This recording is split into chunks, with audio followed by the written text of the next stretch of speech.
como diz o Jô Soares, o outro ajuda, porque se fosse autoajuda, eu teria que escrever e ler. Bom momento, querido ouvinte. Eu sou Guilherme Andrade. Olá, pessoas. Aqui quem fala é Bruno da S. Fala, pessoal. Aqui é o Michael Oliveira. E está começando o Papo de Calçada. Swingando, swingando, swingando, swingando. Swingando, swingando, swingando, swingando. Todo mundo dançando por quê? Para animar a festa. Salve simpatia. Para animar a festa. Boa noite, bom dia. Então, pessoal, estamos aqui no clima de fim de ano, quase Natal. E para encerrar nossas indicações de fim de ano, fizemos um episódio sobre filmes, depois fizemos um episódio sobre séries, né, lançando o TV na Calçada, que vai ao ar mês que vem, já está sendo produzido os 2 primeiros episódios. E agora, para encerrar, a pedido de uma ouvinte, um desejo nosso aqui também há um tempo fazer esse episódio, nós vamos fazer indicações de livros, né, livros que lemos esse ano, livros que talvez já tenhamos lido antes, né? Anterior a esse ano, mas que vale a indicação. Então acho que hoje nós podemos até deixar essa regra do ano, né? Porque como é a primeira vez que a gente indica livros, vocês indiquem aí o que vocês acham que vale a pena ser lido, né? E aí, quem começa? Você falou do episódio final de ano, até a voz tá mais devagar, já mais cansada. Chega no final do ano, a voz fica mais lenta. Os episódios vão ficando mais curtos, né? Vão ficando mais curtos, aquela coisa, né? Tristeza. Não sei, vamos tirar um para o ímpar aí, cara. Pode começar aí, Michael, de uma vez. Hein? Deixa eu ver, eu separei algumas coisas aqui. Eu queria começar, eu não vou indicar muita coisa de ficção, não. Eu vou para uma outra área. Eu vou indicar 2 aqui rapidinho, só pra começar, depois passo a bola pra vocês, pode ser? Pode ser. Beleza. Eu vou começar um livro que eu li, cara, acho que foi em 2014, que é o livro do Bernardinho que ele lançou em 2006, Transformando o Suor em Ouro, que na época eu fazia pós-graduação em gestão de projetos e o professor comentou sobre esse livro, aí ele comentou uma passagem interessante, e aí eu já fui na biblioteca, já achei o livro, já aloquei, aí eu estudava em Florianópolis e morava em Criciúma, lá uns 200 quilômetros, e na volta eu já fui lendo. O que eu acho interessante desse livro é o seguinte, Bernardinho, caso alguém que está ouvindo não saiba, ele conquistou tudo pela seleção de vôlei masculina, e ele já vinha de vitórias na feminina. Então, ele atingiu o auge. E o interessante desse livro é ver como você lida com o fato de ter que manter o sarrafo lá em cima em uma equipe que já ganhou tudo. E ele fala, olha, a gente conquistou tal campeonato, a gente acordava, eu não lembro bem, mas por exemplo, 8 horas para treinar. Quando a gente ganhou o campeonato X, a gente começou a acordar às 7. Depois às 6.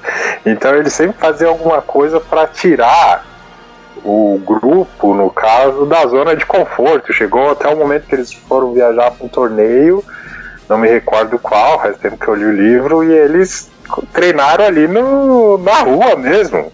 Desceram do ônibus e começaram a treinar na rua. O Bernardinho, eu não lembro exatamente o curso que ele fez, mas ele era da área da economia. E fazendo paralelo ali com o que o Steve Jobs chama de liga-ponto, né? Você faz alguma coisa na tua vida, talvez você ache que não vai usar, mas ele começou a levar pro vôlei as estatísticas. Quantos bloqueios a gente fez, manchete, esse tipo de coisa, e era sempre naquela inconformismo, né? De não querer ficar satisfeito, sempre querer melhorar. Ele começou a trazer isso para o esporte, de um modo geral, e era uma das coisas que diferenciou aí o Brasil por muito tempo. Eu acho que é muito interessante esse livro. Ele dá palestra sobre esse assunto, mais na linha motivacional, né? Como você sempre ter o sangue nos olhos, sempre ter uma meta, sempre ter um objetivo, é uma indicação boa. O segundo livro, rapidinho, que eu queria indicar, é um livro que eu conheci em 2011. É um livro diferente sobre publicidade. O livro chama Posicionamento, a Batalha por Sua Mente. O que fala? Aqui, ó, para muitos a Bíblia da Estratégia, o livro mais influente já escrito sobre propaganda. Ele aborda a estratégia de como marcas e empresas elas têm que fazer, né, para obter sucesso. Um bom exemplo prático para resumir sobre esse livro é a estratégia da Pepsi. Quando você vê a propaganda da Pepsi, ela fala, o garçom, né, fala: tem Pepsi, pode ser? Ah, pode. Aí inicialmente você pensa, pô, a Pepsi tá menosprezando a própria marca com essa propaganda.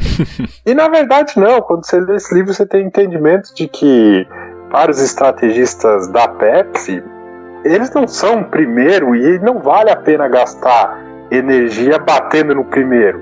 No caso, ele vai se posicionar de uma forma que o consumidor veja eles como uma opção. Então, ao invés de bater no primeiro, eles vão criar uma estratégia, eles fincar uma raiz na mente do consumidor. E veio esse slogan que eu achei sensacional. E nesse livro a gente encontra um outro slogan, que eu não me recordo qual empresa é, que é o seguinte: somos o segundo, trabalhamos mais. Muito legal, é o tipo de coisa que fica na mente do consumidor. E tem outros exemplos aqui, tem exemplos do que não fazer, né? Aquelas histórias famosas da Coca-Cola, ou empresas, Kodak, empresas que às vezes tentam ser maior do que sai da sua missão, da sua visão e acaba quebrando. Então fica aí a dica, Posicionamento, a Batalha de Sua Mente. É um livro, inicialmente ele foi lançado lá na década de 70, 80, não me recordo, e ele teve várias revisões. O que eu tenho aqui é a edição do 20º aniversário, né, com comentários dos autores aí mais atualizados, dando exemplos. Às vezes ele falava de uma empresa, a empresa fechou, aí ele comentava embaixo, bem bacana. Porque às vezes a gente acha assim que é uma questão só de empresarial, né, o marketing empresarial, mas serve até pra vida da gente mesmo. Com certeza, com certeza. Eu usava isso até por questão de comportamento e tal, vale pra tudo, assim. Eu vou fazer uma pergunta mesmo de leigo. Não entenda essa pergunta como pegadinha, Michael. Porque assim, você falou do livro do Bernardinho, aí falou dessa questão de estratégia de marketing e tal. Assim, é porque existe hoje toda essa crítica que as pessoas fazem, né, a questão da autoajuda. Essas coisas não são autoajuda, sabe? Você, como transformar suor em ouro, etc. Não é livro de autoajuda? O que é como é que um livro de autoajuda ajuda alguém? Pergunta de quem nunca leu um livro de autoajuda. Então, até foi legal você ter comentado, porque aqui os livros que eu separei, lógico, a gente não vai comentar todos, né? Não vai dar tempo. Tem dois que eu posso considerar assim de autoajuda. Um que é bem antigo, que é a Lei do Triunfo, e o outro que é mais recente, que é Poder e Alta Performance. Eu acho que para começar a responder essa pergunta, primeiro é ver a pessoa, o que a pessoa procura, qual o critério que cada pessoa usa para buscar essa autoajuda, ou como diz o Jô Soares, o autoajuda, porque se fosse autoajuda eu teria que escrever e eu ler. Mas aí vai muito do critério, Bruno, porque, exemplo, no meu caso, eu prefiro, até escrevi isso no meu livro Minha Vida lá do Geração de Valor, eu prefiro muito mais alguém que já tenha realizado, que tenha alguma conquista, né? Uma das definições de sucesso é algo que eu possa enxergar. O Bernardinho, no caso, tem, e as empresas aqui, Coca, Chevrolet, IBM, que estão no livro de posicionamento também. Então é a partir desse critério que eu vou atrás, é dessa forma que os livros me ajudam, no caso. Eu sempre busco alguém que já conquistou alguma coisa para ver como essa pessoa conseguiu. É a crítica que eu tenho, que eu fiz na época lá da Bel Pesce, aquele Sérgio Barreto, não tem nada contra essa pessoa que dá aula de dicas para ator no YouTube. Na época que ele foi na cidade que eu morava, ele não tinha o currículo que ele tinha hoje e falava, faça isso, faça aquilo, atue dessa forma. Aí tu vai olhar o currículo do cara, ele não tem grandes realizações. Pra mim, no caso, grandes realizações. Naquela época eu fui ver uma palestra da Regina Duarte, né? Entre essa e a Regina Duarte tem muito mais a que dizer, né? Então, esse é o critério que eu uso. Agora, tem pessoas que eu conheço, assim, inclusive do teatro, que foram assistir a palestra, que eles falam, a gente sempre aprende alguma coisa com as pessoas. É o critério que eles usam, a gente respeita, né? Por isso que eles acabam consumindo aí livros de Bel Pass e outras coisas. Que assim, como eu disse, eu nunca li e sempre me bate na cabeça assim, tal como você colocou, né? É aquilo que eu procuro. E aí, por exemplo, existe aquele clássico livro que todo mundo sempre fala, né? Como fazer amigos e influenciar pessoas. É um disco, literalmente, do século passado, né? Escrito, se eu não me engano, na década de 30, na década de 40, e que é um livro que constantemente você vê as pessoas recomendando. Só que assim, aí quando você para pegar no exemplo, né? Como fazer amigos e influenciar pessoas. As dicas que existem ali, eu, Bruno, acho muito ridículas, sabe? O livro é atualizado constantemente, o cara tem uma fortuna, a família do cara hoje em dia tem uma fortuna porque o livro se vende através dos tempos. Sim. Mas sempre me preocupa exatamente isso. É o ponto. Quando você falou daquele negócio lá, quando você fez aquele remix do coach, por exemplo, eu fico pensando assim, o cara vai num coach, o cara que vai dizer pra você aquilo que você precisa fazer, sei lá para o quê, né? Para melhorar a sua vida, para melhorar seu desempenho, etc, etc. Só que isso abarca muita coisa. E já existe um profissional que te ajuda nisso, que é o psicólogo, né? Que é o terapeuta. Então, assim, eu me confundo muito com essa ideia de autoajuda, de outro ajuda, né? Pegar a ideia de um outro, adaptar para minha vida e ver o que isso faz. É que, assim, a gente está discutindo sobre livro. Então, daqui a um pouco a gente vai estar falando, por exemplo, sobre livros de ficção. E um exemplo boboca, assim, por exemplo, durante muito tempo, eu era traumatizado com um livro chamado Cachorrinho Samba. Sinceramente, até os meus 30 e poucos anos, eu não tinha terminado de ler o Cachorrinho Samba porque eu sofria muito. Porque o Cachorrinho Samba dá para você baixar na internet, dá para você ler isso hoje em dia muito mais facilmente. Mas eu não consegui, como o Cachorrinho Samba sofria muito do livro, eu não consegui terminar de ler. E eu nunca mais vi o livro, perdi o livro, sei lá o que foi. E um dia, num aniversário meu, a Renata me deu, né, o livro. Aí eu li e eu falei assim, nossa, era porque eu era criança mesmo, né? Então aquilo realmente tinha como me influenciar. Hoje eu li assim, é uma aventura. O que o Cachorrinho Samba passa é uma aventura. Qualquer cachorro de rua passa, né? Qualquer cachorrinha do Carrefour, infelizmente, não sobrevive. Então, assim, a ficção, ela te dá uma outra dimensão que pode ou não vir a te ajudar. Olha só, eu entendi melhor o que tu quis perguntar depois desse teu segundo comentário.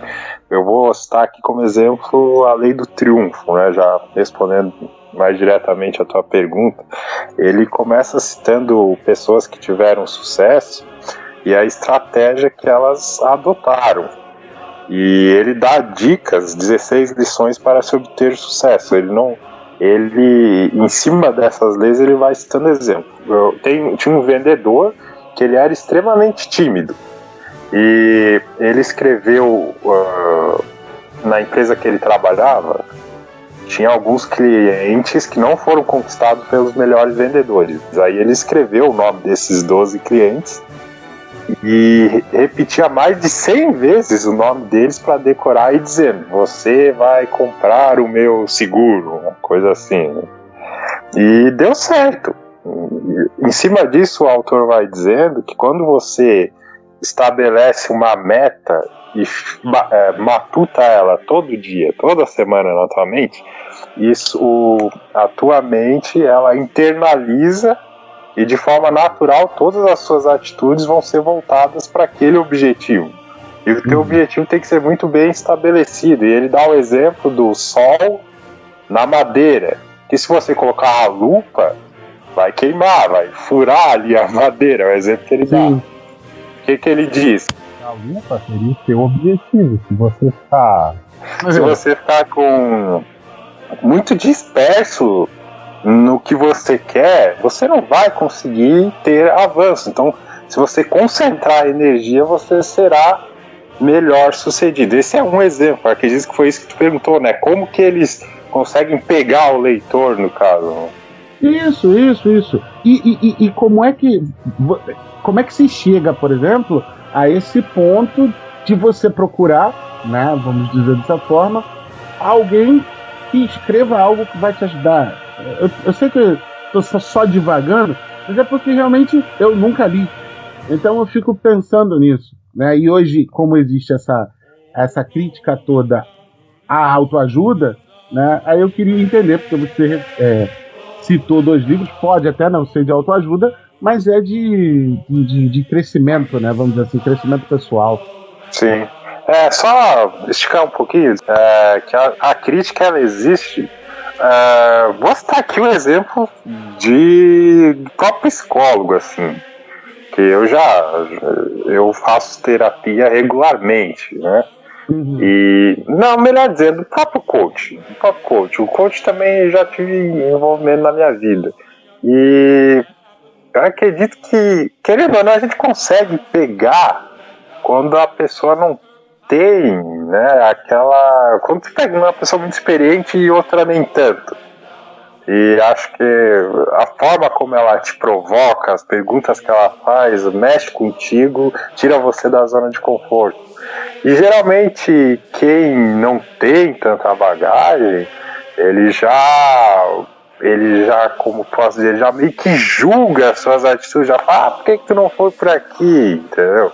E essa é a crítica do pessoal, tá entrando muita gente com um discurso vago, tem até um Twitter que faz piada disso, né? No discurso do coach, de autoajuda, e ficou vazio. Aliás, se tu olhar nas livrarias hoje, tem vários títulos, né? Seja isso, seja fadão, seja não sei o quê. E tá muito pastoso, né? Acaba que desmerece aí alguns livros bons que tem como opção.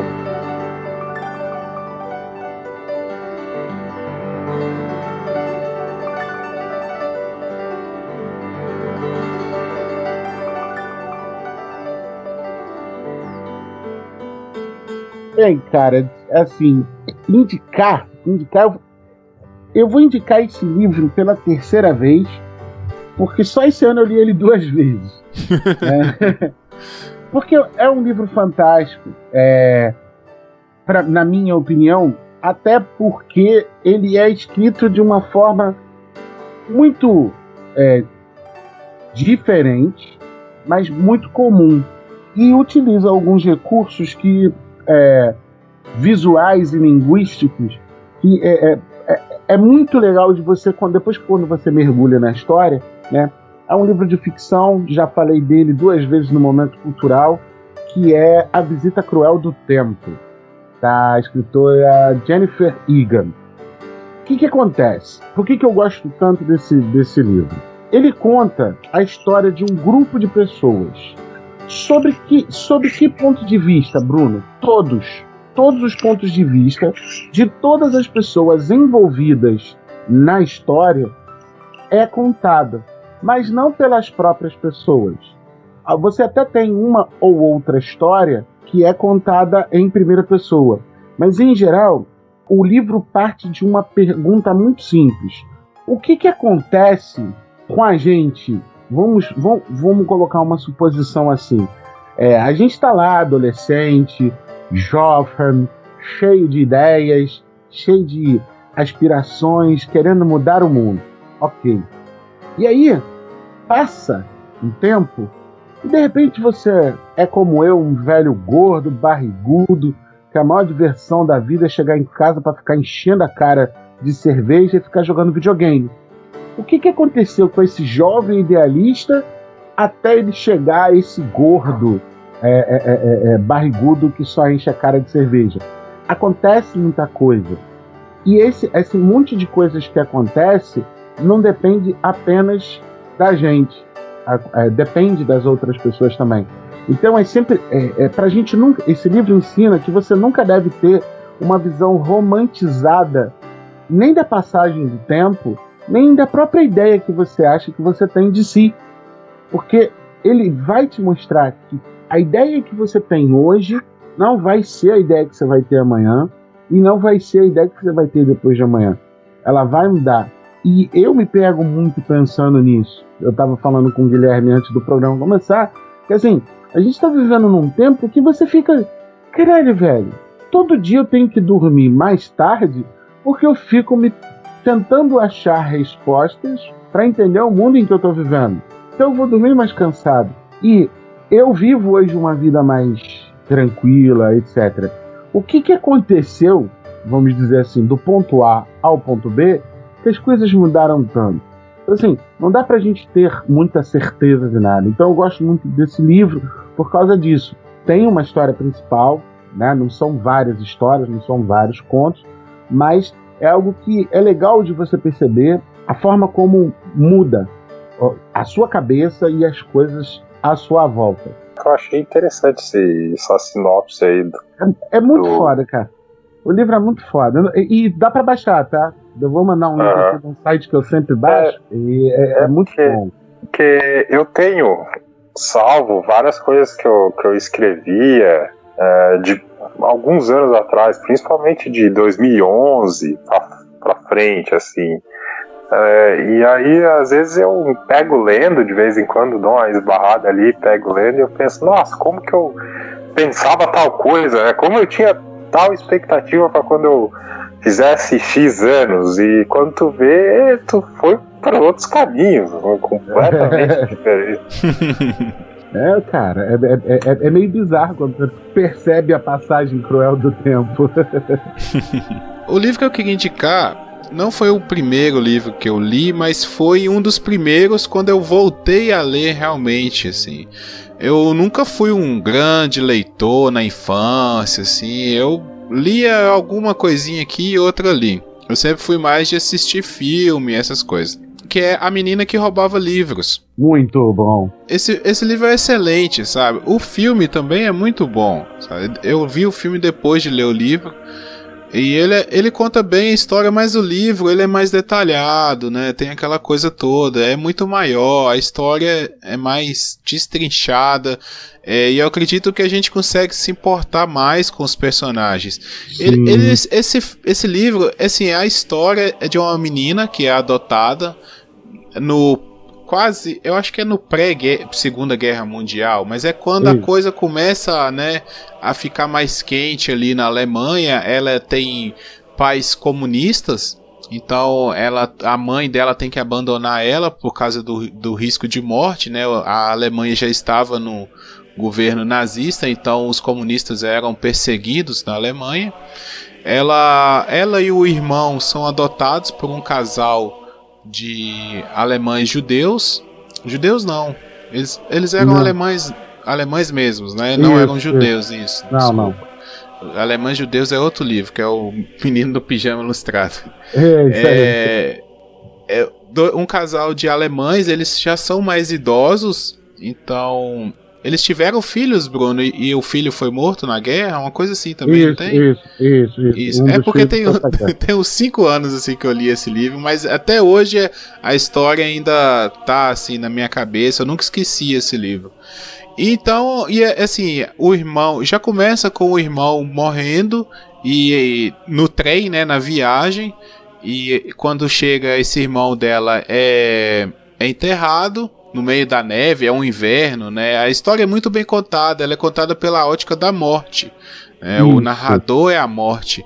Então, toda essa coisa... Porque, assim, a morte, vamos dizer, qualquer vida para ela é irrelevante, porque ela é uma entidade imortal, imaterial. Então, assim, vidas passam, gerações passam, e para ela tanto faz. Mas essa menina simples chama a atenção dela por roubar um livro, um manual do coveiro, sabe? Então ela vai lá, enquanto tá enterrando o irmão, ela vê que caiu lá na neve o manual de coveiro, como que faz para ser coveiro, ela rouba e começa a ler.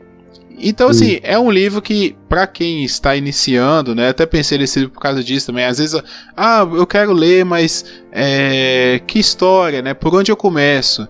Eu acredito que esse seja um livro que vai agradar adolescentes, vai agradar adultos, vai agradar pessoas mais velhas. É um livro que, dependendo da ótica que você lê ele, você terá impressões diferentes, sabe? Aquela coisa, é um livro de várias camadas, é uma história que tem várias camadas. Eu acredito que se eu ler ele hoje, eu vou ter uma visão diferente da história que eu li há 5, 6 anos atrás. Então é um livro muito legal, assim. Conta também, ele tem um respaldo histórico do como foi se desenvolvendo aquela questão da Alemanha nazista, né, da Alemanha para os alemães de verdade, né, para os alemães arianos. Então a questão dos judeus perderem emprego, né? Às vezes o cara, sei lá, era um pintor, era um pedreiro, tinha uma loja de alguma coisa. Se ele era judeu, a casa dele era marcada e ninguém comprava ali com ele, ninguém chamava ele para trabalhar. Então como que começou, né? As coisas começaram muito devagarzinho e tal. Então, assim, tem esse respaldo histórico, a história é belíssima, você se importa com os personagens de uma forma que, assim, quando a mãe adotiva dela, né, tinha um dizer que ela chamava ela de Schmaus, um negócio assim que significa porco, né? Aí, e assim, toda vez que você lê isso, você já se sente, né? Aquela coisa já te incomoda, já te impacta, assim, aquela forma. E mesmo sendo uma pessoa dura, você vê que aquela mulher tem um sentimento pela criança. Sim. Então, assim, eu me lembrei muito desse livro agora, quando eu assisti Anne with an E, a série, me remeteu de novo a esse livro. Então, assim, é uma história muito legal, vale muito ler esse livro. Muito bom, muito bom. Não, e você falou desse negócio do se importar, né, com os personagens. Assim, não é spoiler, rapaziada. Quando você conhece o Rudy, que é um amigo da menina que rouba livros, cara, não tem como você não se apaixonar pelo Rudy. E, cara, você fica esperando que alguma coisa vai acontecer entre o Rudy e ela. Só que não adianta, velho. A realidade, ela é muito mais cruel do que a gente pode imaginar, né? Tem o lance do Jesse Owens também, né? Tem esse aspecto que eles contam, que o Jesse Owens foi no auge, né, do governo nazista, a Olimpíada de Berlim, o Hitler lá no estádio olímpico para provar a superioridade ariana. Superioridade, a supremacia ariana, e um americano negro ganha as 3 principais provas do atletismo, né? Os 100 metros rasos, eu acho que os 100 metros com barreira e o salto em distância, uma coisa assim. Então, assim, e aí o menino, que é um alemão, lourinho, bonitinho, ele se pinta de carvão, né, e fala, eu sou o Jesse Owens, e nossa, é muito legal isso, cara.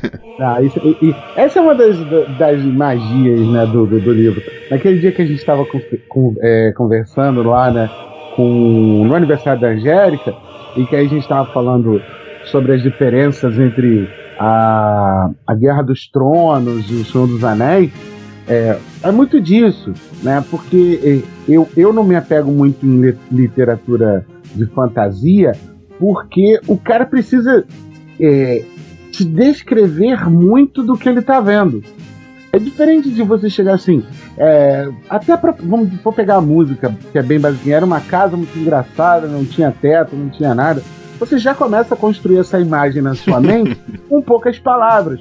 Mas quando você começa, por exemplo, sei lá, a descrever um dragão, e se esse dragão tiver escamas roxas e lançar uma labareda de uma outra coisa e tal, o cara precisa fazer esse exercício. E para alguns leitores como eu, isso às vezes é um exercício meio cansativo. Mas tem uns caras que conseguem mesmo, na escrita dele, te cativar, não pela descrição, vamos dizer assim, do local, nem nada, mas é o fazer do personagem, né? E todas essas coisas, como você disse, né? O arcabouço histórico por trás disso tudo faz você vibrar ainda mais, né? Pô, tem uma morte narrando uma série de acontecimentos durante a Alemanha nazista. Como você não vai gostar desse livro, né, cara?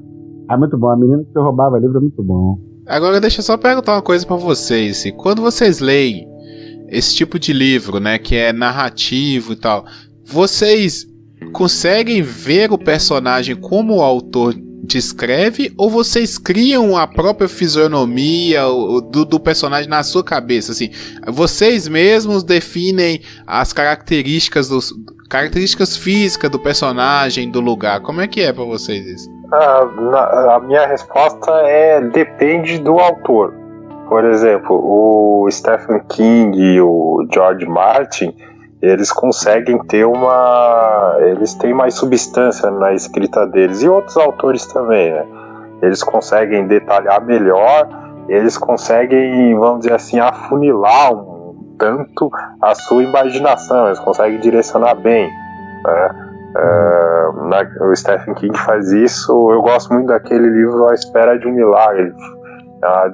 Ele tem uma narrativa muito boa.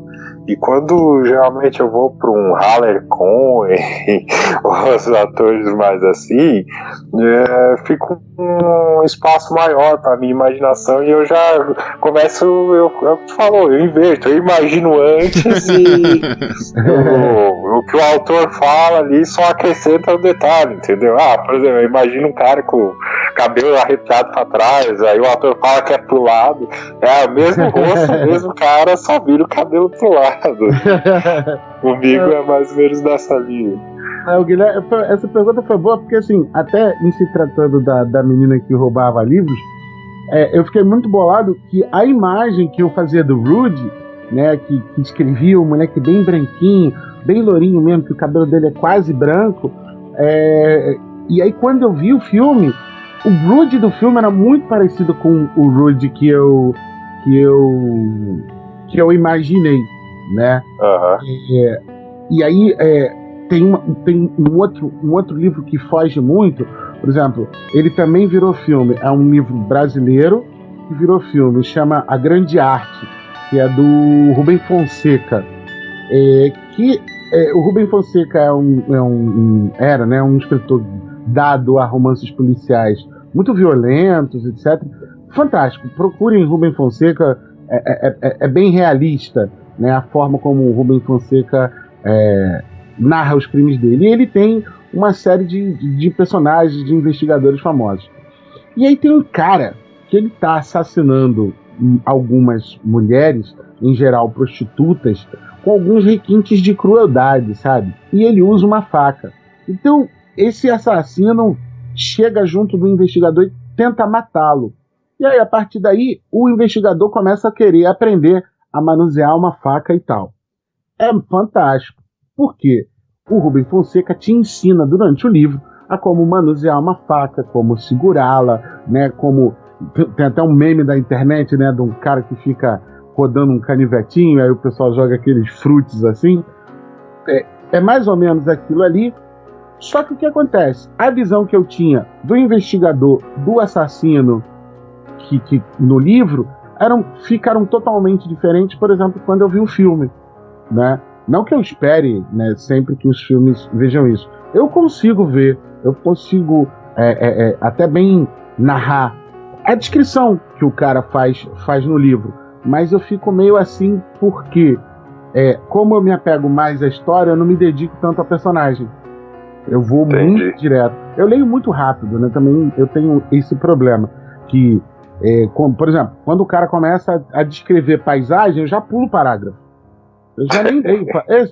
Tem disso. O cara começa a descrever paisagem. Não, eu quero saber da história. O que adianta você me contar que a montanha escarpada, essas coisas, se não forem importantes, quando é importante eu até volto, mas eu não perco muito tempo nisso nas descrições que os caras fazem, entende? Isso é a coisa que me incomoda na literatura fantástica, porque acho que a gente chega a um ponto que já consome uma certa quantidade e a gente sabe, vai ter um momento aqui, o personagem tá indo pra uma montanha. Eu sei que quando ele chegar vai ter um momento que ele vai descrever. Aí começa a descrever e fica meio cansativo, né? Depois de tantos livros, você passar por isso de novo. Sim. Agora, a curiosidade de como imaginar o rosto do personagem foge um pouco do tema livro, é mais sobre música, que quando eu ouvia a música, né, eu sempre ficava curioso, como é que deve ser esse cantor, como é que deve ser essa cantora, e eu sempre me surpreendia, porque, por exemplo, tem aquele cantor Akon, a primeira música que eu ouvi dele foi uma que ele fez com o Eminem, que é Smackdown.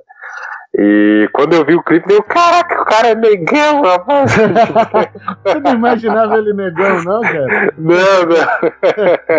Caraca, que louco. É curioso, cara. Agora, você falou em pular parágrafo, né, isso me remeteu ao Tolkien, né, que quando eu li o Hobbit pela primeira vez, eu pulei as músicas. Na segunda vez eu li todas. Mas na primeira vez eu não consegui. É igual tu falou, eu fiquei apressado, não. Quero ver a história aqui, o personagem foi pra tal lugar, eu quero ver o que aconteceu. Aí eu pulava. Isso que é legal, isso que é muito difícil você explicar isso. Naquele episódio que a gente falou sobre por que a gente lê pouco, né? Eu cito isso. É porque a maioria das pessoas ainda não descobriu o que gosta de ler. Quando você descobriu que você gosta de ler, amigo, você vai fazer isso. Vou ler música de novo. Não, passa essa parte. Aí você já chega, você já vai conseguir chegar lá, sabe? E aí você... quase tudo na vida é exercício muscular, né? Exercício físico. Você ganha, vamos dizer assim, envergadura para você dar uma olhada nos livros, que foi até o que eu disse naquele dia daquela conversa. Eu comecei a ler ali um dos livros que compõem a Guerra dos Tronos, e aí eu falei assim, não vou ficar muito tempo lendo essa parada, sabe? E vou nisso. Eu aprendi dia desses num podcast falando de decisões contraintuitivas, né? Que você, o livro tem 100 páginas. Tu chegou na página 50. Não aconteceu nada? Desiste, velho. Larga o livro. Bom ponto. Lógico. Como é que... É aquilo assim, a temporada tem 10 episódios, né? Uma temporada na Netflix da série que for. Tem 10 episódios. Tu chegou no episódio 3, 4. Mas não aconteceu nada. Você tem que desistir, porque você não pode se dar o luxo de perder mais outra hora de vida esperando pra ver se alguma coisa vai acontecer. As pessoas escolhem isso. No livro é a mesma coisa.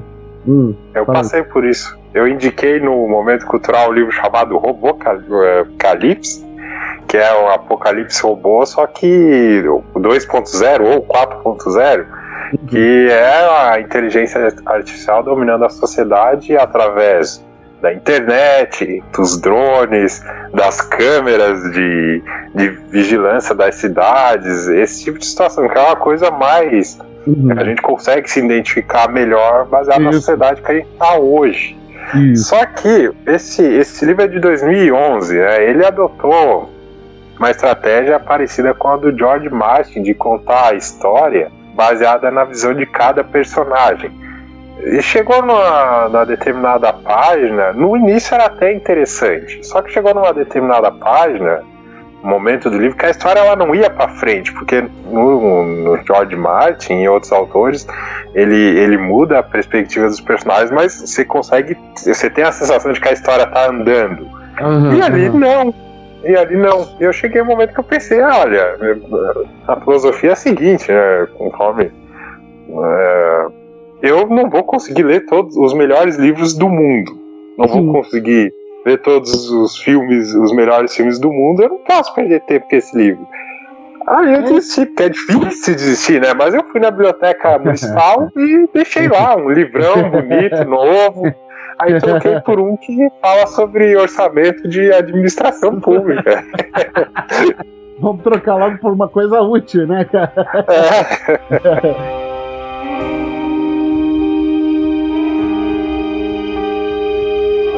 Eu peguei um livro aqui que eu não terminei de lê-lo, mas ele é muito bom, que eu já falei desse senhor aqui algumas vezes no programa, em diversos contextos, que é o Domenico De Masi, que é um sociólogo italiano, e ele é um dos autores, né, da proposta do ócio criativo. O que ele propõe, né, com o ócio criativo? A gente tem essa mania exagerada de se ocupar o tempo todo. E não quer dizer que, estando ocupado o tempo todo, necessariamente você está fazendo algo de útil. E o livro Ócio Criativo, ele nasceu de uma entrevista onde ele explica essa teoria dele. Que a gente perde tempo e dinheiro com algumas coisas que são bem estúpidas. Por exemplo, a gente ainda paga um salário para um cara ficar sentado dentro de um elevador apertando o botão. E a gente chama ele de assessorista, né? E aí vai você demitir o assessorista ou deixar um elevador que lhe pergunte qual andar deseja, senhor, e ele te leva, pronto, está feito estardalhaço. E ele está há 20 anos exatamente mostrando isso, que a gente, quando parou de se ocupar com coisas que não deveriam ser ocupadas, né, o tempo não deveria ser utilizado, a gente produziu mais. E aí, no livro que eu quero indicar, que se chama Criatividade e Grupos Criativos, são 2 volumes, eu estou no 1, ele fala exatamente isso, de como os nossos grupos, como a gente em grupo, descobriu e inventou e inovou uma série de coisas, inclusive a roda, por exemplo, né? Ele explica o processo, não o processo ao longo do tempo de criação da roda, mas o que a roda fez. E, entre outras coisas, a gente hoje tem smartphone, que a gente já falou aqui, você tem e-mail, você tem aplicativo de banco, você tem um monte de coisa, que você acessa ali e você economiza de 2 a 3, às vezes até 4 horas do seu dia com um simples clicazinho aqui de botão no smartphone. Mas as pessoas pegam esse tempo que sobra e não fazem nada. Ao invés de o momento de ócio que elas ficariam, elas se dedicarem a algo que seja efetivamente ou criativo ou frutífero.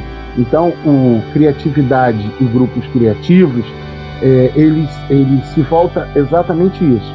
No primeiro volume, a contar a história das inovações da humanidade, e no segundo volume, mostrar como a gente pode aplicar esse tempo que sobra em todos os aspectos, né? Inclusive nesse que eu falei de utilizar smartphone, deixar de fazer determinadas tarefas para algo ou coisas produtivas, né? Então, eu me identifiquei, legal, porque eu não falei isso abertamente aqui no podcast, até porque eu não gravo faz tempo, tô passando por muita coisa, mas eu tava trabalhando em 2 empregos e a diferença de um para outro era de meia hora, não dá tempo de fazer muita coisa. E final de semana eu trabalhava direto, etc, não tava sobrando tempo. Então a gente tem que priorizar muita coisa, mas foi quando o rendimento e a atenção para outras coisas da minha vida subiu, surpreendentemente. Eu conseguia fazer coisas que eu não fazia, até o curso de inglês, eu fazia curso de inglês, cara. Teve um dia que eu fui o único que fiz a tarefa e ficou um clima meio constrangedor na sala, tipo, o cara que não tem tempo foi o único que fez a tarefa. E hoje eu trabalho menos, né, felizmente, e essa semana que eu mudei de cidade eu me peguei não fazendo nada, exatamente o que tu falou, e eu comecei a ficar meio revoltado comigo. Não, antes eu tenho que ocupar alguma coisa. Eu prometi, quando eu pensar em fazer X, vou ter que pegar um livro, assistir uma série, me ocupar com coisas que eu queria muito fazer quando eu não conseguia. Então, às vezes a gente relaxa, e se a gente não ficar sempre inconformado, o que eu posso fazer de melhor? Daqui a pouco a gente não tá fazendo nada de produtivo. Mas deixa eu te falar uma coisa. Aí, aqui vai falar o cara que tem, acho que um pouco de tempo de sobra, né? Uma vez que eu só trabalho 2 dias na semana, então tem outros 5 dias na semana, entre aspas, né, de bobeira. E morando num sítio como eu moro, não tem essa de ficar de bobeira. Quando você termina de arrumar um lugar, você já tem que estar arrumando outro. Esse é um problema que a gente tem que mudar na nossa cabeça. Entende? Que a gente tem que estar ocupado. A gente tem que saber diferenciar, utilizar o nosso tempo e distinguir melhor assim, entre estar ocupado ou estar fazendo outras coisas. Você está entendendo? Por exemplo, a gente aqui em casa tem o dia em que a gente não faz nada. E no dia que a gente não faz nada, a gente só levanta da cama, vai pra sala, liga a televisão e acabou. Entendeu? No máximo é levantar do sofá pra pegar a comida que a gente manda entregar. A gente de vez em quando fala assim, hoje não vai fazer nada. Nada mesmo. Por causa disso, porque a gente ainda não tirou da gente esse negócio que a gente tem que estar ocupado pra ninguém ficar pensando que a gente tá vagabundeando, por exemplo, sabe? A gente tem que saber definir isso, né? No estar de bobeira ou estar desocupado. A gente não precisa se preocupar muito com isso, não.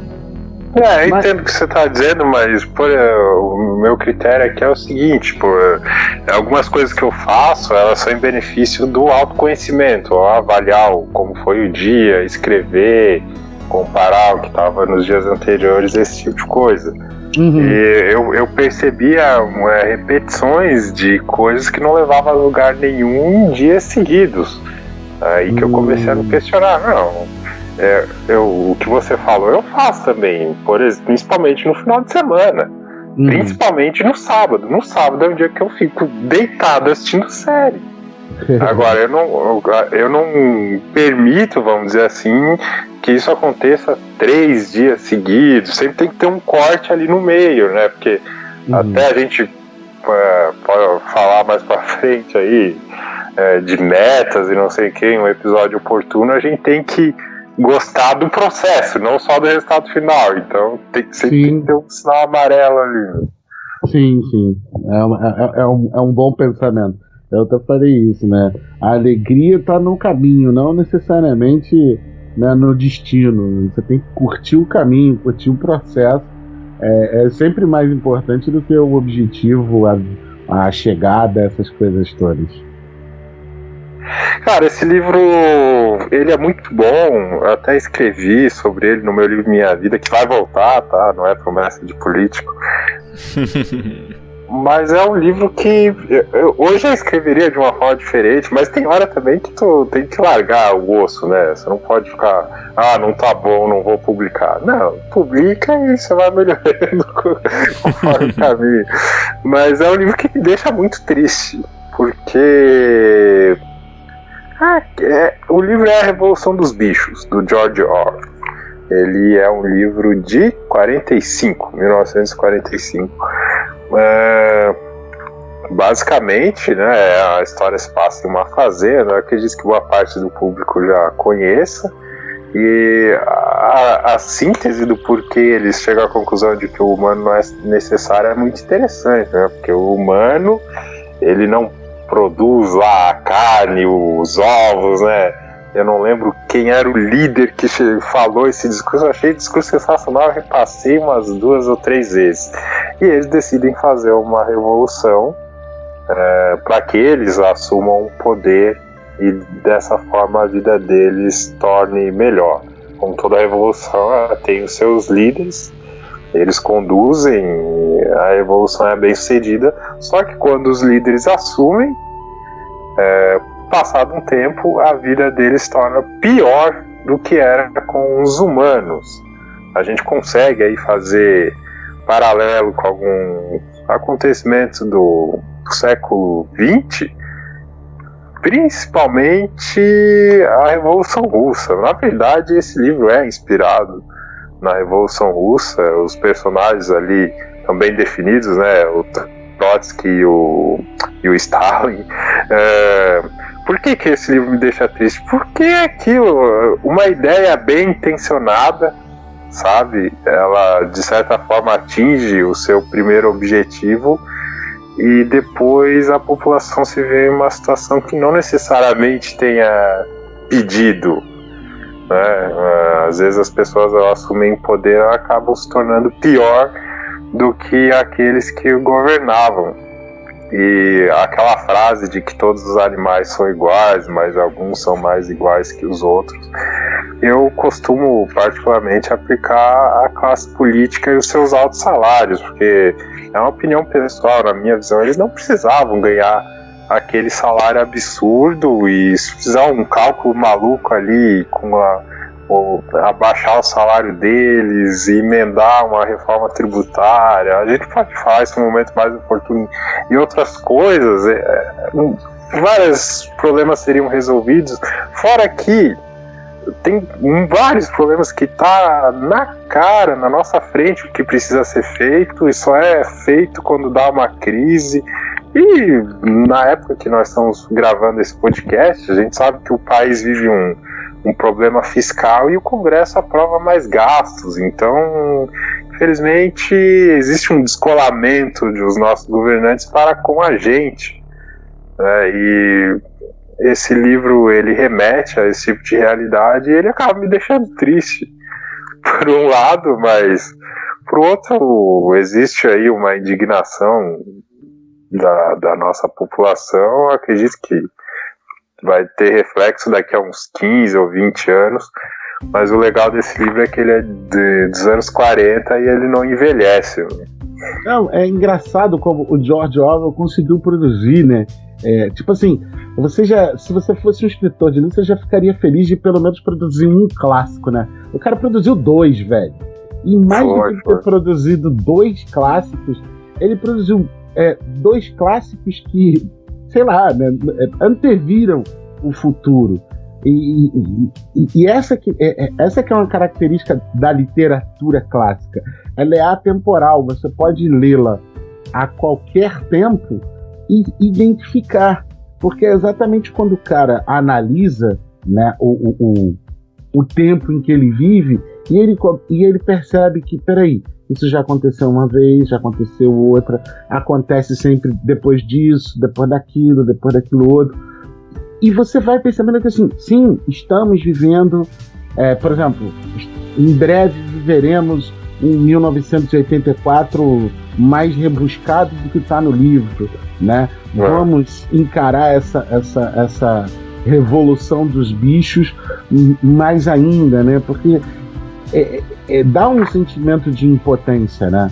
Você lê aquilo, você identifica os personagens, pô, isso aqui parece com isso, parece com isso. Aí você fala assim, porra, velho, pensar que o cara escreveu há tanto tempo isso, as mesmas figuras estão aí, né? E nada muda. Isso é triste demais, né, cara? A gente consegue apostar as fichas e nós vamos ver isso agora. Por exemplo, várias pessoas que emergiram das ruas de protestos ou no YouTube se tornaram políticos. Se a gente marcar para gravar daqui a 4 anos, tem certeza que vai ter um descolamento deles com o público, ou a classe, o governo eleito. Nós precisamos reformar a Previdência. E quando chega no governo, olha, acho que não vai dar como a gente planejou, entendeu? Esse tipo de situação. E o 1984 que você falou que nós vamos ver, na verdade nós já estamos vivendo, né? O revisionismo histórico, ele é uma realidade. A diferença, como eu escrevi lá no texto, eu acredito, que o grande irmão, ele não é um grande irmão, ele é o Google, ele é o Facebook, principalmente o Facebook, que sabe da vida da pessoa e induz ali, vende os dados para que vendo publicidade, para que deixe a pessoa em uma bolha da opinião política ou social dela, esse tipo de coisa. como vocês estão consultando a biblioteca de vocês, eu fui ali dar uma consultada na minha também. Isso é legal. É um livro que eu não tava lembrando, cara, que eu tinha lido ele, eu li na mesma época do primeiro que eu citei aqui. Até aproveitando, eu não citei o autor da menina que roubava livros. É o Marcos Zusak. Isso, Marcos Zusak. O livro que eu vou indicar agora é o brasileiro, é o Estação Carandiru, do Drauzio Varela. Certo. Por que esse livro me impactou? Primeiro que ele é um livro documental, né? Ele não é um livro de história, assim. Ele até fala, ó, algumas coisas são juntadas, uma história, talvez eu não vou lembrar quem me contou essa história realmente e tal. Às vezes ele pode até ter criado alguns personagens ali para contar a história, mas é um livro que foram histórias que ele conheceu quando ele trabalhou como voluntário no Carandiru, né, no presídio Carandiru, na casa de detenção Carandiru, lá em São Paulo, que teve aquela chacina, né? Eu acho que a gente pode chamar de chacina. É um evento, assim, um evento meio polêmico, né? Que houve uma rebelião e policiais entraram. Tem o filme, eu acho que o filme é mais visual, né? As cenas do filme são bem ilustrativas do que aconteceu. Mas o mais interessante do livro não é nem a questão da rebelião e por que ela aconteceu. Ele não foca nisso, isso é só o final do livro. O interessante do livro são as histórias que são contadas, porque muitas vezes a gente pensa, o cara tá preso, é bandido. Tá, mas existem bandidos e bandidos, nem todo bandido é igual. Então, assim, o Drauzio Varela, ele tem uma sensibilidade e isso eu acho muito interessante, porque hoje em dia a gente está tendo muitos médicos insensíveis mesmo, sabe? Que ele não repara na pessoa que entra no consultório dele, né? Às vezes o problema da pessoa não é nem físico, às vezes é emocional, é de sentar ali e bater um papozinho ali de 10 minutos, o cara vê, opa, né, indicar uma coisa ali e tal. Então, assim, ele tinha esse cuidado, essa sensibilidade de conversar, de ouvir as histórias. Então ele tinha que conscientizar os caras a prevenir, a usar camisinha, né, a tomar as injeções, a fazer os tratamentos. Então ele começou a ver que, não adianta eu bater de frente e usar a minha linguagem, eu tenho que conhecer esses caras, quem são esses caras e como eu posso atingir eles e mudar isso daqui, né? Então ele conhece várias histórias, tem preso que tá lá porque matou, tem outro que tá porque roubou, tem um que tá porque sonegou imposto. Então tem assim, diversas pessoas e todas estão ali juntas, né, misturado naquela salada ali de presos. E outra característica muito interessante do livro é que ele te conta como a vida no presídio funciona, né? Quando você observa ali, você lê essas histórias, você entende que ali é uma sociedade própria, né? O Carandiru, ele tem vida própria, ele tem um comércio próprio, ele tem leis próprias, ele tem um governo próprio. Então, o presídio ele é dividido em pavilhões, cada pavilhão tem o seu sentido, né? Tem a ala que o pessoal é mais tranquilo, tem a ala que eles chamam até dos amarelos, né? Que os caras nem vê a luz do sol, porque se o cara sair do pavilhão, ele tá morto. Então, assim, tem vários setores, né? E ele vai contando essas histórias. É muito interessante, vale a pena. Não é um livro cansativo, é um livro até divertido de ler, porque tem muitas histórias divertidas que você dá risada, que você acha, não, tem lógica isso aqui não, é muita loucura, não sei o quê. Então, assim, é um livro muito interessante, de fácil leitura e que pode te informar, pode te conscientizar, pode te impactar de alguma forma. Eu lembro que na época, eu não li o livro, né, mas eu vi o filme. E eu pensei muito nisso que você falou lá no início, né? Que assim, cara, aí eu vou ver um filme do cara humanizando o bandido, por mais que isso possa ser, me ajudem a mudar de ideia. Assim, por mais reacionário que isso seja, por mais que eu seja contra o presidente que aí está, ele tem uma frase que ele não deixa de ter razão. Se o sujeito tá dentro da cadeia, porque merda ele fez. Óbvio, tem uma porrada de gente que foi presa porque roubou um pote de margarina e no trâmite do julgado ele não tem audiência de custódia, etc, etc. Ele fica dentro da cadeia esquecido dentro daquela porra daquele sistema. Isso aí, ok. Mas como é que... Porque aí tem, tipo, o personagem do Ailton Graça, o personagem do Rodrigo Santoro, né, que é o homossexual. Então tem vários personagens ali que tem uma história sofrida, né, e que estão ali. E eu fiquei pensando nisso, porque assim, pô, eu vou ver um filme do cara humanizando o bandido. Como é isso? Me ajuda a mudar essa ideia aí, ou não me ajuda, sei lá. Então, cara, assim, não é questão de o bandido não é tão mal assim. Não é isso, cara. O livro em nenhum momento ele te fala isso. Até tem uma parte que está no filme, eu não vou saber o nome do ator ou do personagem, mas não tem um personagem no filme que ele é o chefe lá da cozinha? Ele é um cara mais velho que comanda mesmo, assim. Aí o Drauzio até fala, conversando com ele, né? Pergunta, ele fala assim: olha, se você for perguntar aqui, todo mundo é inocente. Aqui não tem culpado, todo mundo é inocente, só tem santo aqui, sabe? E assim, eles te passam essa ideia, entendeu? De que, olha, bandido é bandido. Não tem essa, é vilão mesmo, não tem essa de mocinho, sabe? Se o cara tá ali é porque ele cometeu alguma coisa. Só que nem todo bandido é igual, isso que eu tô falando, sabe? E nem quer dizer que porque o cara cometeu um crime mais leve, ele não... Não, cara, ele tem que estar lá, ele tem que cumprir a pena dele, mas é que a gente joga...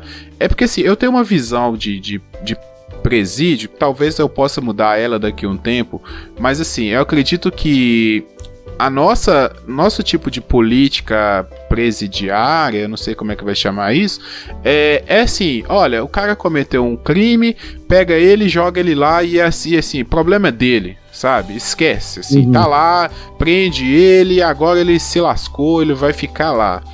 E muitas vezes a gente perde... a gente cria revoltados, a gente perde a oportunidade de recuperar uma pessoa simplesmente porque a gente não, sei lá, não deu uma chance, saca?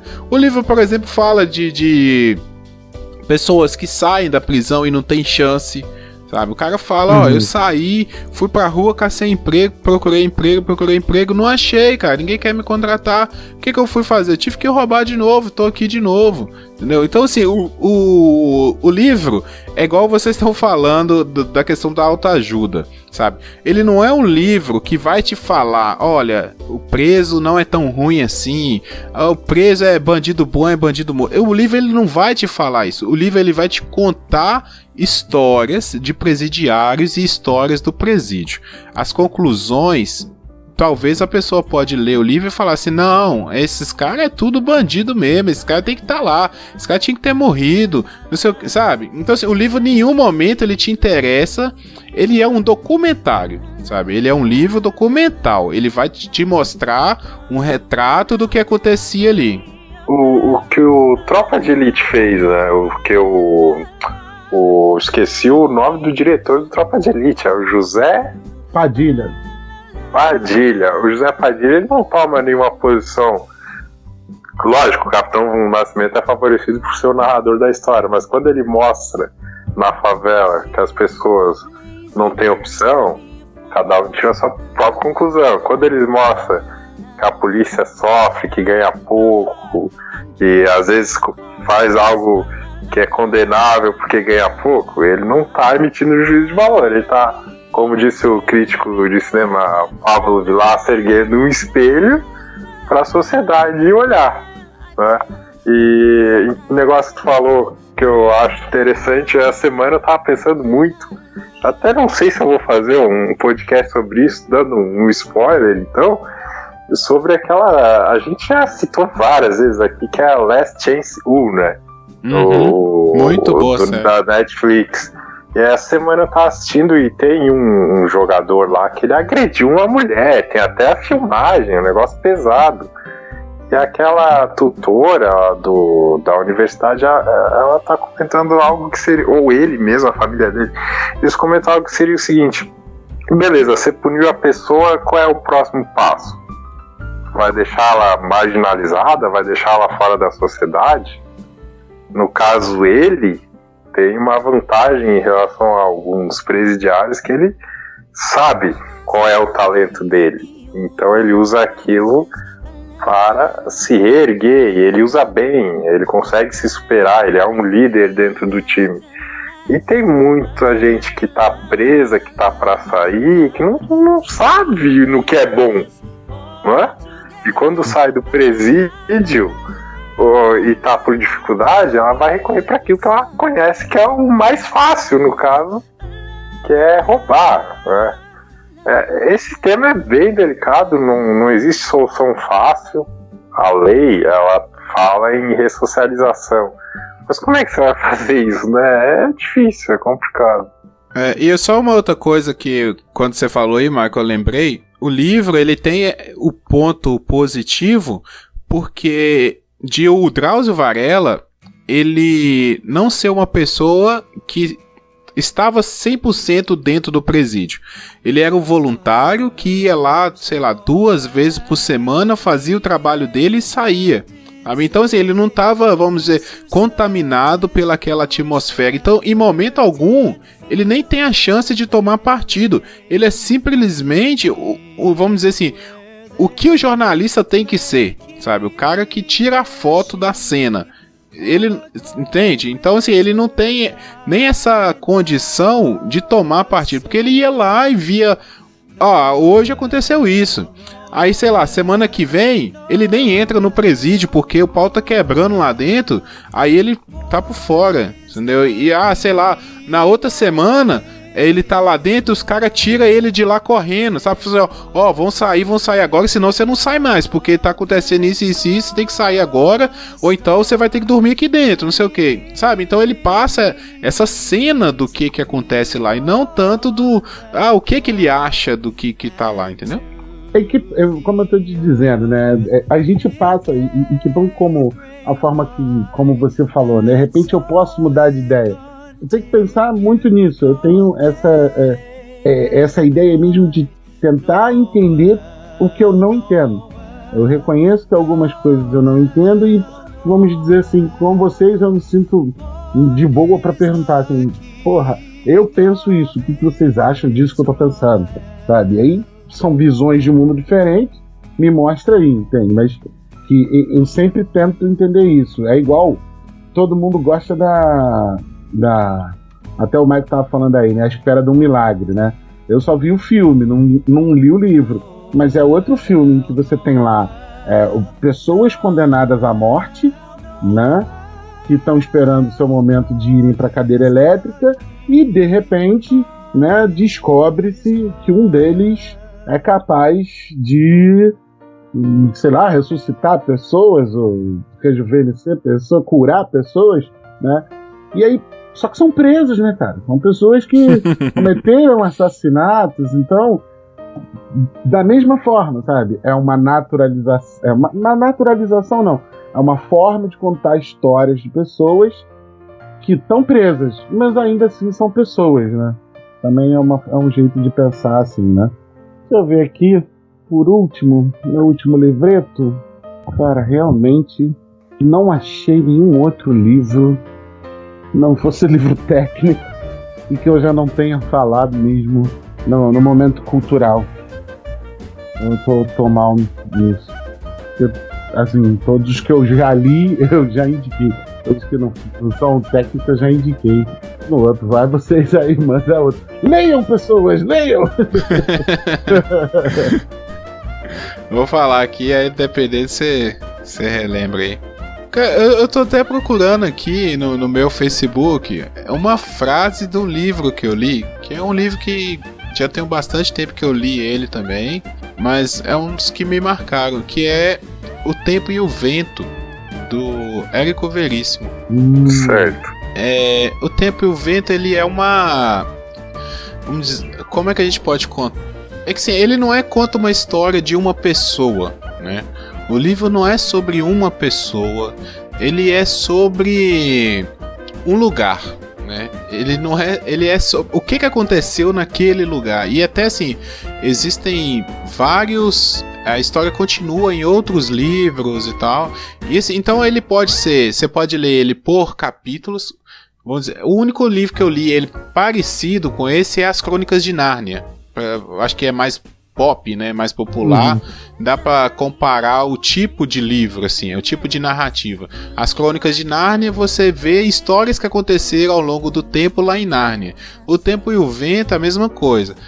Você vê histórias que aconteceram lá no Rio Grande do Sul, lá, né, no início ainda, na época quase, acho que da Revolução Farroupilha, bem antes ainda de existir Rio Grande do Sul e tal. Então assim, no final do Tempo e o Vento, até tem uma passagem, que acho que é a Bibiana que conta, que fala isso, que assim, as coisas passam, sabe? As pessoas passam, os nomes passam, e o que fica é a terra, sabe? O que fica, ou seja, né, o que fica é a história, são as marcas que foram deixadas. E assim, muito interessante que uma coisa até que foi falada no episódio de ancestralidade, né, que a Renata falou muito bem, foi dessa coisa da família, sabe? Que uma coisa vai passando para outra e às vezes a gente não entende por que as coisas acontecem, estão acontecendo conosco, mas assim, são que vão se remetendo. Se você puxar a ficha lá de trás, aconteceu aquilo com algum familiar e são coisas que vêm acontecendo, sabe? Assim, é um livro muito bonito. Eu acredito que para quem é daquela região lá do sul, o livro faça até mais sentido, que ele é um livro bem regionalista. Então assim, eu acredito que o livro faça muito mais sentido. Mas eu daqui, da minha realidade, eu consegui enxergar, sabe, como que foi a vida, como que era a vida daquele povo, sabe? Como que eram as relações. Então assim, é um livro muito interessante, sabe? E ele sempre faz essa coisa da passagem do tempo, sabe? Ele te dá uma ideia assim de, poxa, do que importa na vida, sabe? São as pessoas, é o nome da minha família, é a história que eu carrego, as relações, sabe? Então assim, ele te faz pensar. Ele é um livro lento, sabe? Ele não é um livro de você sair, sabe? Lendo ele. Sim, ele é um livro que você lê um capítulo e reflete, sabe? Você conhece personagens diferentes. Tem uma parte do livro que é o Certo Capitão Rodrigo, que eu tenho o livro aqui só do Certo Capitão Rodrigo. E assim, eu gosto muito dessa parte, que ela é mais divertida, sabe? Ela conta a história do Capitão Rodrigo, então ele é um mulherengo, sabe? Um cara machista, abusador e tal. Mas assim, tem essa questão da mulher dele que era apaixonada com ele, a Bibiana no caso, era apaixonada com ele, sofria desse amor, sabe? Ele era um galanteador, aqueles cara corajosos. Então assim, é meio que um livro de cowboy, sabe? Ele é bem aquela coisa do faroeste. Então assim, o livro vai passando, ele é um livro bem completo, assim, e muito legal, assim, de ler, assim. Teve adaptação eu não lembro se foi nos anos 80 ou 70, na Globo, né, que foi, o título era Uma Tal de Bibiana, e quem fazia o Capitão Rodrigo era o Tarcísio Meira. Isso, e em 2013 teve o filme, né, que a Bibiana era a Marjorie este ano e o par era o Thiago Lacerda. Isso. Sim. Só que o livro, ele é aquela coisa, né? O livro, ele é mais completo, tal. Lógico, lógico. E até esse filme eu assisti, que ele pega não só a parte do Rodrigo, né? Ele conta desde da Ana Terra, lá no começo, e vai até a... Só que ele não conta o final do livro do Tempo e o Vento, ele para na Bibiana ali. Né? Que ainda tem uma geração depois, acho que 2 gerações depois da Bibiana, que ainda é contada no livro. Eu tenho uma continuação, não é nenhuma continuação, né? Vamos dizer assim, é um adendo desse livro, que é o Saga, né? Que narra uma história ao redor dessa do Tempo e o Vento, né? Que também é muito bom. É tipo assim, tá aí, agora eu me lembrei disso, é até um livro que... Eu tenho uma estante da minha biblioteca que são os livros que eu quero que o meu filho leia, né, um dia no futuro. Tem, o Cachorrinho Samba tá entre eles, tá lá, mas assim, eu acho que todo mundo já deve ter ouvido falar desse livro, que é Feliz Ano Velho, que é do Marcelo Rubens Paiva.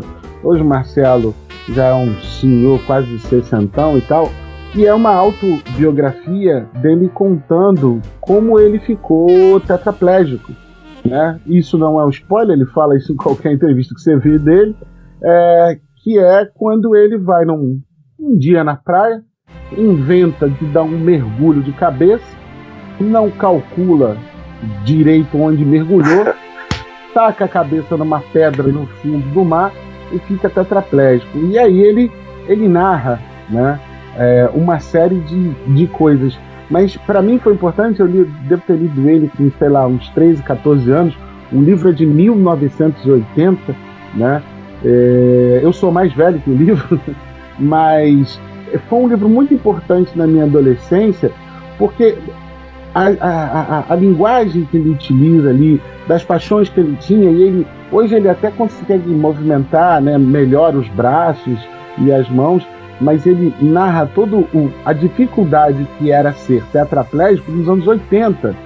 E tudo isso ele fala da cultura da época, das pessoas, das roupas e tal. Então, assim, ele te dá um grande panorama, e é um livro muito divertido, porque ele é muito engraçado, porque ele ri de si mesmo, né? Ele narra que, por exemplo, o mergulho que ele deu, que ferrou com a vida dele, foi um mergulho que ele fez, tipo o tio Patinhas quando mergulha dentro do cofre, né? Ele fez um mergulho desse, quando ele termina o mergulho, ele termina tetraplégico. Então, assim, uma outra indicação, é uma leitura rapidíssima, não demora 2 dias para ler o livro, que você vai querendo saber, porque ele sempre fecha os capítulos no suspense mesmo. Então, fica aí minha terceira indicação, Feliz Ano Velho, Marcelo Rubens Paiva, é um livraço. Eu tô olhando pra 2 livros aqui, eu não sei qual que eu indico, cara. Indica os 2. Um deles, simplesmente, até hoje, é o melhor livro que eu já li na minha vida, e o outro é o meu gênero favorito. O que é a promessa ali que eu deixei no último texto que eu fiz do meu livro Minha Vida, que seria o próximo que eu iria analisar, que é O Fim da Eternidade, do Isaac Asimov. Ele, basicamente, a sinopse é que existem os Eternos. Eles vivem através de um véu da realidade que eles conseguem controlar o tempo. Falando bem por cima, assim, vamos supor, vai ter um cientista que vai fazer uma descoberta importante, ele vai morrer de acidente. Aí os Eternos, a gente consegue mexer aqui e ali para que isso não aconteça. Só que essa mudança, ela desencadeia em várias consequências, e dentro disso o livro apresenta vários termos, mínima mudança de realidade, entre outras coisas. Isso eu acho muito interessante. Ele tem uma inspiração na Máquina do Tempo, vários tem, né? A gente consegue pescar aqui algumas influências, mas o ponto que me chama a atenção desse livro, que eu sempre fico pensando, que eu gosto muito, é que muito da humanidade, até a ironia que o livro trata no final, né? Muito da evolução da humanidade, ela veio de coisas ruins, como guerras, por exemplo. Pega a Segunda Guerra, o quão avanço teve na Segunda Guerra. Até na parte que a gente falou lá no início do posicionamento de empresas, de marcas, né? A Fanta, ela surgiu na Segunda Guerra, que a sede da filial da Coca-Cola na Alemanha, ela não tinha todos os ingredientes para a fórmula da Coca. Não, vamos fazer o que a gente tem aqui. E fora outras coisas, né? Avanços tecnológicos, internet e tal. Isso veio de algo ruim. Então, vamos supor que você interferisse nisso, quanta coisa não iria gerar de ruim, né? Tem um outro podcast que eu participei, que é o Cappuccino Cast, a gente fez um episódio sobre viagem no tempo, e eu fiz um comentário lá, né? Vamos supor que você tivesse eliminado a Segunda Guerra, a Pixar não ia existir. Por quê? Porque a Segunda Guerra foi através da Segunda Guerra que teve a Guerra Fria. Não houvesse Guerra Fria, os Estados Unidos eles não iam investir nas universidades, nos cursos de pós-graduação, porque eles estavam perdendo a corrida científica para a União Soviética. Eles falaram, não queremos mais, vamos investir, tá aqui o dinheiro, tá aqui a estrutura, divirtam-se. E nessa aí que o Ed Catmull, que foi o grande fundador da Pixar, ele conseguiu avançar ali o seu sonho, que era ser desenhista, né? Ele fez curso lá na Disney, quando o Walt Disney era vivo, né? Aqueles desenhos eu até esqueci o nome do recurso lá antigo, que tu fazia vários desenhos, depois folheava e criava um movimento, stop motion, né? E ali ele conseguiu avançar a tecnologia dele. Até fica uma subindicação do livro Criatividade S.A. Por favor, leiam. Principalmente um negócio que me irrita muito é que as pessoas atribuem o sucesso da Pixar ao Steve Jobs numa proporção que não é justa. Você que vai ler o livro, você vai descobrir que o George Lucas, sim, o George Lucas de Star Wars, ele tem muito mais peso na questão tecnológica do Steve Jobs. O Steve Jobs teve peso na questão de expansão e estratégia. Mas ali dentro da Pixar, o peso dele, ouso dizer que foi zero. Mas nessa questão filosófica aí, de discussão sobre viagem no tempo e interferências, é uma grande indicação, meu gênero favorito de ficção científica, O Fim da Eternidade. Sem me alongar muito, o outro livro é O Caçador de Pipas, que é o melhor livro que eu já li na minha vida. Fala da relação de duas crianças que moram no Afeganistão e tem um acontecimento trágico que afeta uma delas e o livro se desenrola em cima disso. Muito legal como pano de fundo histórico, como você falou ali da menina que roubava livros, é o Afeganistão. Ele cita que o Afeganistão era um lugar bonito, ele cita várias passagens assim, e é na época da guerra contra a União Soviética. Até o pai do personagem, ele odeia os comunistas por causa disso. A gente vê os documentários hoje, depois da invasão americana, o Afeganistão é cinza e é triste, assim, e era um lugar diferente. Mas a discussão não é nem essa, né? O livro ele é sobre relacionamentos. Às vezes você tá com um problema com uma pessoa, tá chateado com uma pessoa e segura isso pra ti, depois eu vejo, e às vezes a vida vai lá e não deixa você ter o depois, né? Seja por uma tragédia ou por qualquer outro motivo, e você fica com isso guardado pra ti. Poxa vida, eu poderia ter resolvido, era só ir lá e ter conversado, né? E o livro ele te quebra as pernas umas 3 vezes, assim. Khaled Hosseini é o nome do autor. Só um comentário, eu não li O Caçador de Pipas, mas eu li A Cidade do Sol, que é do mesmo autor. E esse cara, ele tem uma... Eu não sei, Marcos, se você teve a mesma impressão lendo o outro livro, mas ele tem uma característica de descrever o local muito bem, sabe? Ele te localiza muito bem. É verdade.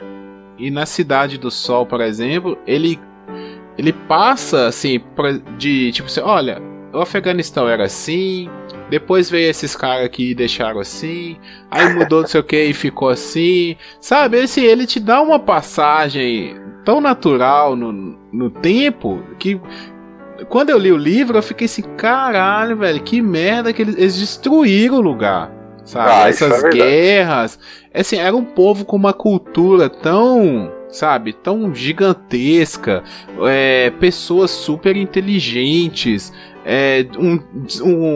como que eu posso dizer? Mas assim, uma possibilidade de desenvolvimento tão grande, sabe, que foi perdida por causa de guerras, assim, por causa de petróleo, por causa de governo, sabe, por causa de Guerra Fria, por causa de umas coisas assim que, sabe, dizimaram toda uma cultura, um desenvolvimento. É porque, por exemplo, se você for pegar na matemática, sabe? Quantos nomes árabes, sabe? Ali daquela região mesmo, sabe? Grandes matemáticos, sabe? Os próprios números que nós usamos, né, são indo-arábicos. Né? Então, assim, tanta coisa foi desenvolvida ali e assim, foi perdida. Hoje em dia você não tem referencial quase nenhum, sabe, de desenvolvimento tecnológico, desenvolvimento cultural ali daquela região do Oriente Médio. É uma região bem atrasada, né? Se você for olhar alguns países, a maioria dos países, exceção a um, é uma região bem atrasada, infelizmente, né? Igual você falou, eles destruíram, não só destruíram, eles fizeram um negócio muito louco, eles mexeram num troço tão delicado que tinham vários grupos dissidentes, eles armaram para lutar contra um país, só que esqueceram de desarmar essa galera. E aí começou a dar merda. E você falou muito bem, o Khaled Hosseini, ele é um excelente escritor, isso que me chamou a atenção. A gente se sente dentro do Afeganistão, era assim, tinha as montanhas, o pôr do sol era assado, etc. E é uma coisa que deixa triste na volta do personagem principal ao país, quando o país está completamente destruído, ele fica assustado, aquilo virou poeira, as edificações que na infância dele eram lindas, está tudo destruído, é uma parte bem triste assim do livro. Tem uma, na Cidade do Sol, tem uma passagem que ele descreve a visita a um santuário, sabe, um santuário, acho que budista, não sei, que aí depois da coisa dos islâmicos, né, do governo teocrático islâmico lá, foi destruída, sabe? Esse mosteiro, acho que era um mosteiro, eu não lembro, porque tem muito tempo que eu li esse livro também. Eu não vou lembrar o detalhe. Mas se tinha uma estátua de um Buda, sabe? Assim, de dourado e tal, era uma coisa muito bonita. E o personagem, o pai de uma das personagens leva ela lá pra conhecer esse lugar, e o lugar tá, sabe, tá destruído. E assim, você sente, ele consegue te passar, sabe? Você nunca foi lá, você não tem noção do que é o Afeganistão, e o autor consegue te fazer sofrer por aquele lugar que está destruído, sabe? Você fica aquela coisa, nossa, que escroto que é, né, essas paradas, pra que isso, cara? Pra que essas guerras? Não, eu senti muito isso, assim, com um filme, né, no caso, que foi o Hotel Ruanda. Ele tem a mesma pegada, cara, mais ou menos isso. É a destruição toda de um país por causa de conflitos tribais que outros países que se enfiaram ali, né, em Ruanda, incutiram. Então, uma tribo caça a outra e elas estão dentro do mesmo cercadinho, que é o mesmo país, né? Então, as culturas, as pessoas, elas vão se destruindo em nome, sabe, de sei lá o quê. Em nome do ideal, dos interesses dos outros, né, cara? Isso é foda. É muito triste isso. Eu ia comentar que o livro ele fala sobre segunda chance, né? No texto final, o personagem principal ele tem uma segunda chance ali, de uma certa forma reparar algo que ele fez no passado. E o legal do livro é que ele tem um final aberto. Ele não diz que vai ser um final feliz, mas ele também não diz que a luta vai continuar e o final não vai ser tão feliz assim. Basicamente é o que é a nossa vida, né? A gente não consegue consertar certas relações quando você decepciona alguém de uma hora para outra, né? Pode ser que dê certo, pode ser que não. Gente, mais alguma consideração? É isso. Quero repetir o que eu já disse no episódio Porque lemos pouco. Encontre o que você gosta de ler. A gente ofereceu aqui para vocês 9 livros, né? 9 não, 10, né? Do Michael. 10 livros, se você parar para pensar que o brasileiro lê 4 num único ano, olha só que maravilha. Você tem aí um leque para você tirar onda, e todos livros bons, né? Então, encontre aquilo que você gosta de ler, e não existe literatura ruim, só existe a literatura que você não gosta. Até tem gente que escreve mal. Até tem gente que escreve mal, mas você vai demorar muito tempo para descobrir. Quem escreve mal. Tem um ditado que eu não recordo quem é o autor, que diz que o saber está nos livros, né? Particularmente falando, a literatura me ajuda a viver, porque esse Caçador de Pipas, por exemplo, ele é um livro sobre relacionamentos, então às vezes pega uma passagem ali e eu penso, caramba, eu nunca quero fazer isso, e aí você, como é que o personagem vai resolver tal forma? Nossa, que triste, não quero isso pra minha vida. Ou você pula lá pra ficção científica do Asimov, você já começa a questionar a sociedade que você vive, o mesmo vale pro George Orwell, e por aí vai, né, cara? É um mundo infinito. Não, e considerações finais minhas aqui também, pra você, ouvinte, que gostou, né, desse episódio, pra você que tinha pedido esse episódio.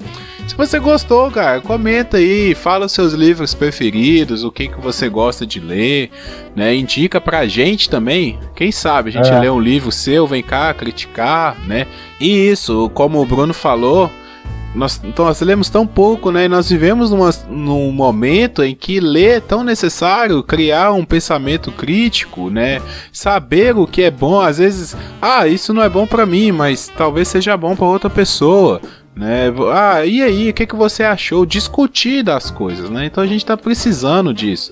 Ler, conhecer, analisar, criticar. Então, galera, mande aí suas impressões.